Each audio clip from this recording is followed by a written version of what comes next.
Hi, it's Patsy. So I've popped on today to do my top 5 tarot of this year so far. I was actually watching a live on Sunday evening on Becca's channel. Becca and Simon was doing a joint live where they both shared their top 5 of the year so far, and I thought, oh, that's a good idea, I'll share mine. So that's what I've come on to do today. So the first one, I'm going to do it from 5 down to 1, with number 1 being my favourite of the year so far, and I don't think my number 1 will change. But number 5 is the Theodore Pavlov tarot. The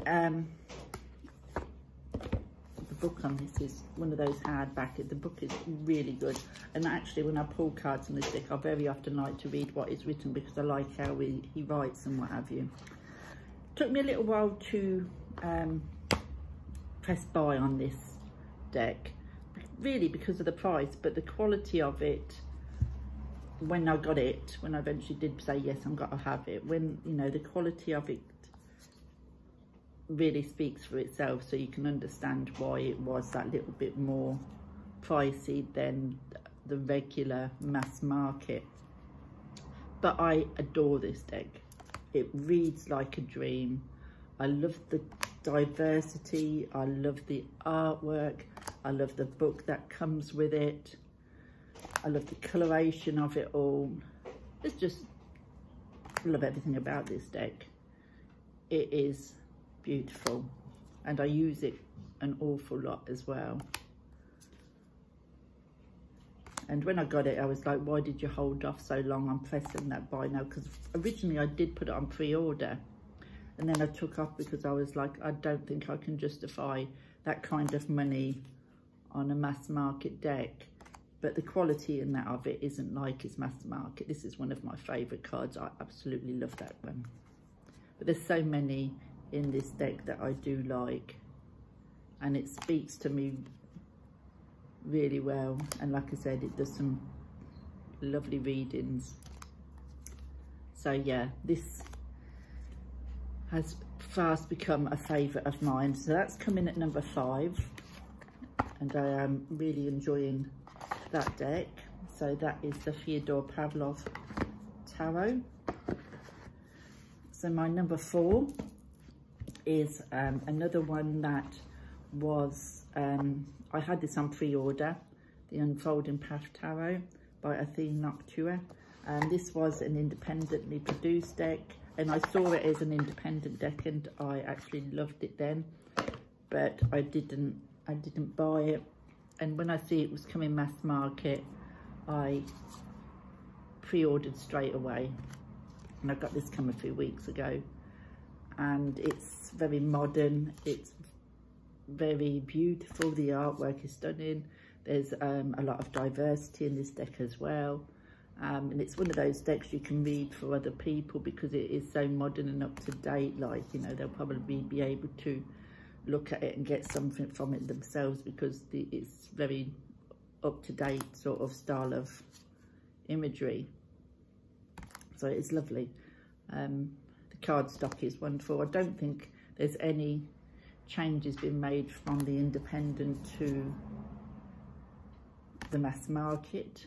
I mean, card stock's lovely, and it's a lovely deck. I'm really glad this is in my collection, and I'm sure this will become a firm favourite for years to come. And it's just one of those decks that I'm really glad that I got, and that it did actually go mass market, because every time I saw it when it was on the independent, I used to be, oh, I wish I had that. So when the chance come that I could, at a price I could afford, I went ahead and pressed that button. So yeah, so that is the Unfolding Path Tarot, and that is my number 4. So my number 3 is an independently produced deck, and it's the 4 Haxa Tarot. Love the feel of this box, by MJ Cullinane. Now, if I'd have known that this was coming out mass market, I probably wouldn't have bought it on as an independent deck, but there was just something about this very fey that I wanted. So my son actually bought it for me earlier on in the year. And it's beautiful. It is beautiful. It reads like a dream. The coloration of it is lovely. And I do like MJ and Cullinan's decks anyway. The Crow Tarot is another one that I really enjoy working with. I have got others of hers as well. But this is the one that at the minute I've been pulling a lot since I got it this year. And I probably would use it even more so if the cards wasn't as big as they are, because they are a bigger size tarot. And I do prefer the normal size tarot rather than the larger cards. There is a few name changes, but it makes no difference to me, and the suits are all the not cups, and they're all earth. They're all like that, you know, air, earth, that sort of thing is. But yeah, it's beautiful. The colours in that used on that is lovely. And like I said, I'm sure I would have used this a lot more if it wasn't so big. But when you lay out a spread with these, it's quite big. If you haven't got the room to lay them, it can get a bit, you know, a bit too much. So it's a shame they were a bit smaller, but I love the deck still. And that's the full Haxa. So that's my number 3. So my number 2 is a very strange deck for me to want in my collection. I have no idea when it came out. I know it wasn't this year, but it came into my collection this year. And it only came into my collection a week ago, and it's already jumped into my number 2. Can't put it down. It's a deck that I've been drawn to for the last couple of months, and it's the Murder of Crows Tarot by Corrado Roy. I think that's how you say his name. And it's a Los Garabeo deck. I kept going backwards and forwards on this, and I didn't watch any walkthroughs. It was just images that I saw and other people mention it. And there was just something that kept saying to me, get it, buy it. And I was like, no, it's not my thing. It's very dark. It's just not something that I have in my collection, you know. It's not something that I use, but I just couldn't be drawn away from it. So in the end, I pressed the buy now. Thought, give it a go, see why I'm so drawn to it. And this talks to me. This really, really talks to me. I've not been able to put this down since I got it. It's very dark. It's very deep. And I just love it. The messages it gives me is so bang on, spot on. It's like it's reading my soul. It's sort of unbelievable. I did a deck interview with this deck, and when it was like, wow, that's all I could keep saying. That really sort of made me sit and think, you know. But in some ways it probably shouldn't surprise me, because the last few months I have been drawn to a lot of the dark goddess energy. So this kind of shouldn't really surprise me that I was drawn to a deck like this. I mean, it's very wide awake on a lot of the imagery and what have you, so it's very easy to read, but it's very intuitive for me. And like I said, it's dark, it's moody, it's brilliant. I love it. It's stunning. It's stunning, stunning, stunning. My daughter saw this yesterday, and she's an English student at university, and she loves the that dark gothic literature, and she loved this deck, and she made me do a reading with it, and it was spot on for her as well. She loved this deck as well, and she's got no interest in tarot as such.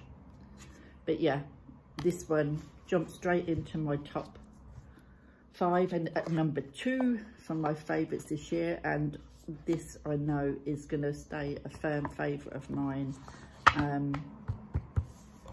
Whether it reaches that number 1 spot, I don't know, because my number 1 spot is this one, the Slavic Legends Tarot. I got this at the beginning of the year. This is an independently produced deck.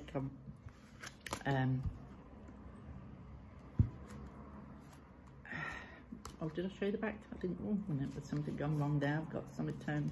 Oh, there we go. Yeah. I'd seen this around and I thought it was very pretty. It's very RWS based, and I had seen it around in production and what have you, and I thought, yeah, that's nice. I might want that. And then, of course, with all the news of my parentage, my DNA test, and what kind of evolved from all of that, finding out about where my heritage was, this deck became important for me to get. So my son got it for me, and it has been one of those decks that has helped me through. I love that Baba Yaga one.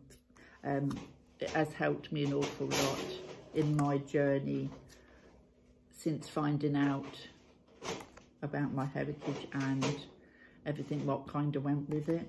It's a beautiful deck. It reads for me really well. It's very intuitive for me. It's helped me to learn the myths and the folklore and the gods and goddesses of that pantheon. Excuse me, Sebastian, stop it! He spotted a fly. Yeah, so this deck has become ingrained in my heart. It's been so healing, so helpful to me, and I use this to connect to the ancestor spirits of that part of my heritage. And yeah, this is going to always have a place in my heart. This has helped me so much. It's hard to explain. But yeah, so that is the Slavic Legends Tarot, and that is my #1. And whether that'll ever change, I don't know, because that come at such a profound time for me where it's been an awful big help to me.